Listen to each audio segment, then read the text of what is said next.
text is Wicked History, Stalin. Last time we read chapter 1. Today we will be starting chapter 2. Here we go. You are listening for the gist. Becoming Koba. Joseph leaves seminary and embraces revolution. Soso's life took a sharp turn shortly after he reached seminary. At first, he did well in his classes. He wrote poetry and liked to read novels. But a different, more turbulent kind of life soon drew his attention away from school. By the 1890s, young activists had begun to recruit laborers all across Russia. They held secret meetings in homes, meeting halls, and bookstores.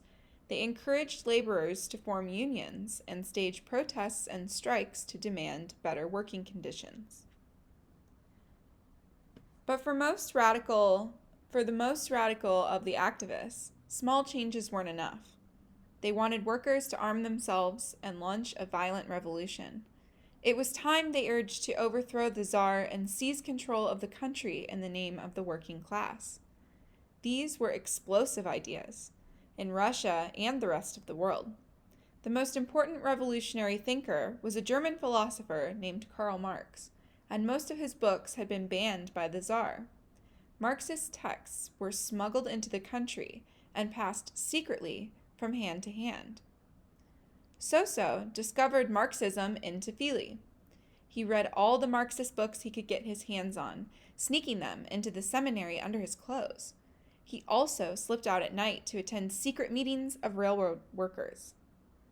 Those meetings gave him a chance to see the workers' struggle up close. Fired by his new passion, Soso decided he needed a more appropriate nickname and started to insist that people call him Koba.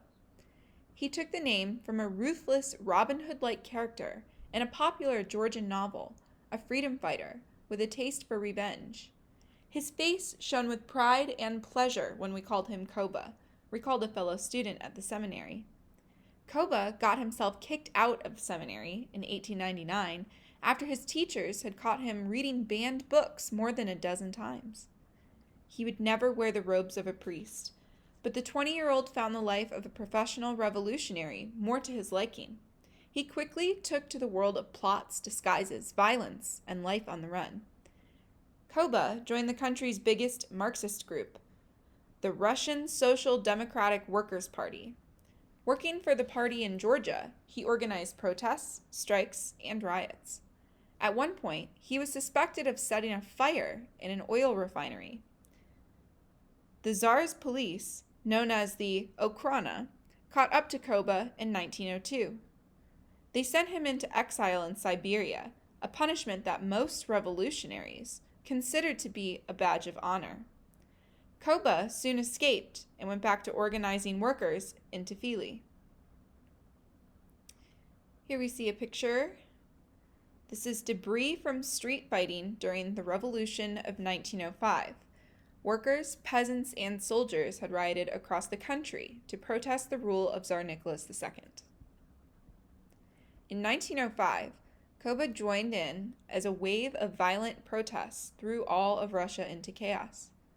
Peasants lashed out at their landlords, burning their estates to the ground and torching police stations.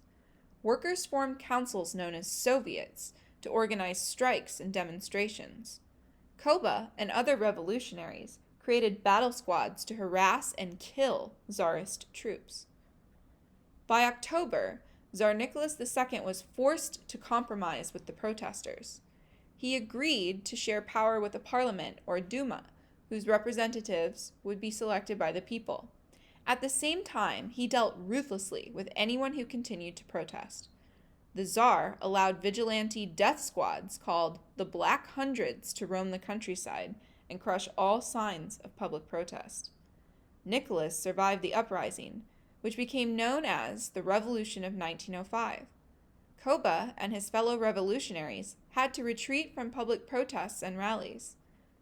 But they had proven that the Tsar's position was shaky. It was only a matter of time before they would strike again. Marxism 101.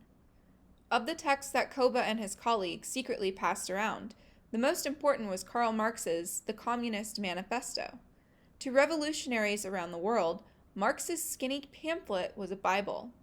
To kings, queens, presidents, and prime ministers, it was perhaps the most dangerous book ever written. According to Marx, modern society was divided into two groups or classes. The capitalists owned the businesses, factories, and land and held most of the power. The laborers or working class depended on the capitalists for their livelihood. Capitalists grew wealthy by overworking laborers and keeping the profits for themselves. When working conditions grew intolerable, Marx predicted workers would rebel.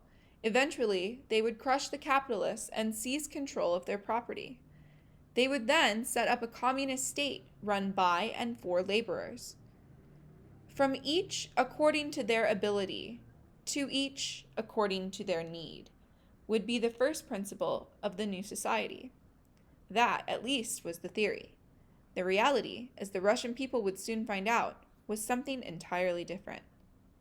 Karl Marx, 1818 to 1883.